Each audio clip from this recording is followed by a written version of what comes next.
Les 7 prédictions de Stephen Hawking sur la fin du monde dans les 200 prochaines années. Le scientifique le plus célèbre depuis Albert Einstein, Stephen Hawking, restera dans les mémoires pour sa contribution révolutionnaire à la physique et à la cosmologie. Diagnostiqué d'une maladie des motoneurones à l'âge de 21 ans, au lieu d'accepter le pronostic des médecins et lui donnant 2 ans à vivre, Hawking s'est battu et a décidé de consacrer le reste de sa vie à la science et à l'explication de l'inconnu.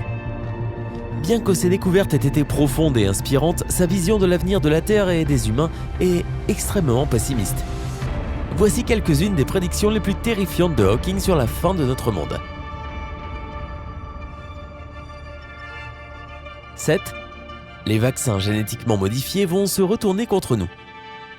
Le génie défunt a déclaré un jour que l'une des plus grandes menaces pour l'humanité ne venait pas de l'espace, mais plutôt de ce que les humains créaient ici sur Terre. Depuis que les scientifiques ont commencé à jouer avec des virus génétiquement modifiés pour traiter les maladies, ils en ont aussi découvert d'autres utilisations possibles. Par exemple, des chercheurs qui travaillent sur un virus pour tuer les cellules cancéreuses ont fini par en créer un qui peut combattre l'alcoolisme. Ils l'ont fait en introduisant certaines informations dans les neurones qui contrôlent l'envie de boire chez un alcoolique. De nos jours, les chimistes mélangent même plusieurs virus mortels en une seule injection et font des choses bizarres avec le mélange d'ADN.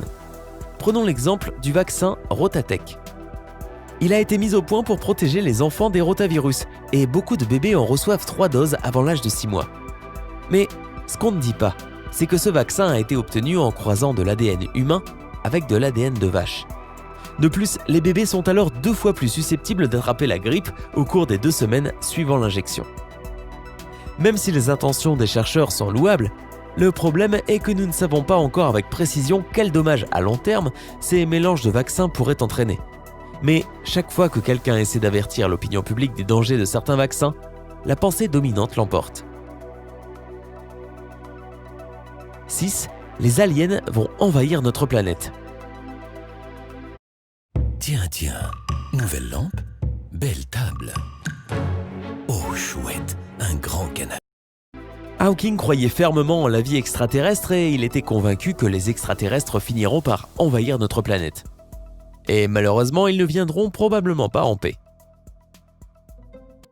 Mais commençons par le commencement. Tu as probablement entendu parler de la théorie du Big Bang. Pas la série télé, l'explosion qui a donné naissance à notre univers il y a 13 milliards d'années. Hawking a développé une théorie appelée théorie des multivers. Selon lui, l'univers que nous connaissons n'est qu'un univers parmi des centaines d'autres qui ont été créés avec leur propre Big Bang. Des univers parallèles en somme. Bien qu'il n'y ait toujours aucune preuve que nous ne sommes pas la seule forme de vie intelligente qui existe, avec tant de planètes, de galaxies et d'univers, il y a de fortes chances que des êtres cosmiques tombent sur notre planète, flottant dans l'espace et décident d'y faire étape. Ils décideront probablement de nous détruire ou de nous étudier comme des rats de laboratoire. 5. L'univers va connaître sa fin. Dans son dernier ouvrage, A Small Exit from Eternal Inflation, terminé 2 semaines seulement avant sa mort, Hawking a prédit que notre univers finirait par s'éteindre dans les ténèbres à mesure que les étoiles allaient manquer d'énergie. Et il nous a averti que nous avons absolument besoin d'accéder à d'autres univers dès que possible si nous voulons survivre. 4. Les robots vont remplacer les humains.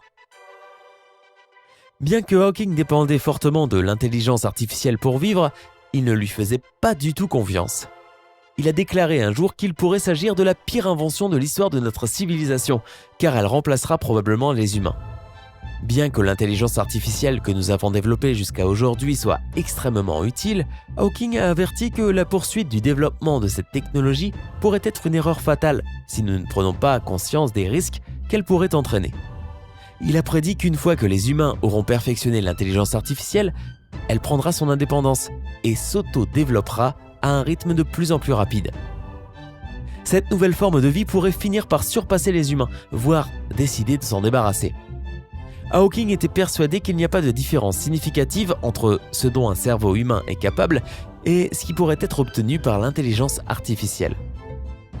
Malgré ce sérieux avertissement, de plus en plus d'investissements continuent d'être consacrés au développement de cette technologie.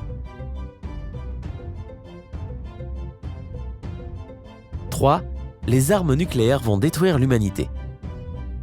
Hawking pensait que l'agressivité et les comportements irrationnels sont nos pires traits de caractère en tant qu'humains. Et que si nous ne changeons pas, nous nous dirigerons tout droit vers l'autodestruction.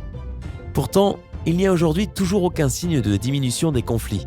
Le développement des technologies militaires et des armes de destruction massive pourrait nous mener à des conséquences désastreuses qui pourraient aller jusqu'à la fin de notre monde. 2.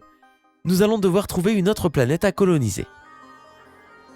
D'après Hawking, nous devons trouver une autre planète sur laquelle vivre dans les 100 prochaines années.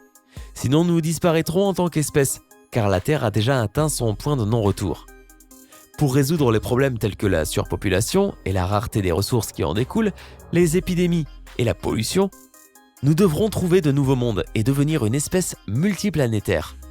Alors, quelles sont nos options pour cloner la Terre ? Bien que la Lune n'ait pas d'atmosphère, c'est l'objet céleste le plus proche de notre planète et elle possède d'immenses gisements de ressources naturelles. En outre, on trouve à sa surface d'anciens tubes de lave qui pourraient être l'endroit idéal pour construire les premières colonies humaines. Mais la Lune a une activité sismique extrême et ces tremblements de Lune peuvent atteindre 5,5 sur l'échelle de Richter. De tels séismes seraient assez puissants pour détruire des bâtiments et autres constructions. Mars, avec son sol toxique, son froid polaire et son atmosphère irrespirable, n'est pas vraiment un foyer de peuplement idéal. Mais en construisant des bases spatiales bien protégées, on pourrait préparer l'humanité à la première étape de la colonisation de la planète rouge. Cérès est une planète naine située dans la ceinture d'astéroïdes entre Mars et Jupiter. Les astronomes pensent qu'elle pourrait être composée de 25% d'eau, ce qui est une bonne nouvelle pour nous qui aimons tant l'eau. Notre planète actuelle en est composée à 71%. Cette planète naine a même été considérée comme un endroit potentiel pour collecter de l'eau pour les missions spatiales de longue distance. Mais comme il n'y a pas d'atmosphère, nous ne serions pas en mesure d'observer les changements climatiques ou de voir les couleurs du ciel si nous y vivions. Dommage. La 4e plus grande lune de Jupiter, Europe, est recouverte d'une croûte de glace qui pourrait contenir des océans entiers. Mais elle est constamment sujette à des radiations mortelles que les humains ne pourraient pas supporter. De plus, les températures y sont extrêmement basses. La plus grande lune de Saturne, Titan, pourrait aussi être une colonie potentielle pour les êtres humains. L'un de ses avantages est qu'elle possède une atmosphère qui protège la surface des radiations et des météorites.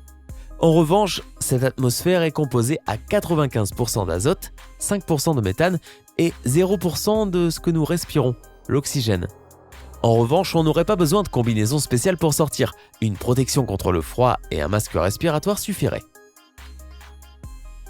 Le cousin de la Terre, Kepler 452b, est en orbite autour d'une étoile semblable au Soleil, située à 1400 années-lumière de nous, et elle ressemble en tout point à notre planète. Elle pourrait même présenter de l'eau liquide à sa surface, mais on n'en est pas sûr, car elle est recouverte d'épais nuages brumeux quasiment en permanence. Un peu comme à San Francisco. Oh, et nous aurions certainement quelques problèmes avec l'activité volcanique qui s'y produit. Recherche personne pour tester